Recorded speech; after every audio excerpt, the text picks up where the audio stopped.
سلامونه د نیوز پریس درنو لیدونکو ستړي مشئ وخت مو بخیر پام راړو د مهال زه مهم او لنډ خبر ته پاکستان وایي چې تر نړیوالو مخکې نوی حکومت په رسمیت نشو پیژندلی پاکستان وایي د افغانستان د نوي حکومت په رسمیت پیژندل په نړیواله ټولنه او د سیمې په هیوادونو پورې اړه لري په کابل کې د پاکستان سفیر منصور احمد خان له ټاس خبري ایجنس سره په خبرو کې ویلي چې پاکستان په یوازې ځان طالبان په رسمیت نشي پیژندلی تر هغه چې نړیوالې ټولنې په دې اړه پرېکړه نه وي کړې د خبرو ټول په دې تمه دی چې د سیمې هیوادونه پر افغانستان په اړه سره راټول شي او دلته د نوي حکومت پر وړاندې خپل دریځ روښانه کړي منصور احمد خان وایي د نړیوالې ټولنې تر پرېکړې وروسته به پاکستان هم خپل دریځ اعلان کړي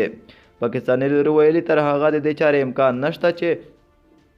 طالبان بشري حقونه رعایت نه کړي نجونې ښوونځیو پوهنتونونو او زده کړو ته لاړې نه شي او نړیوالې ټولنې شرایط پوره نه شي تر بیا ښې چارې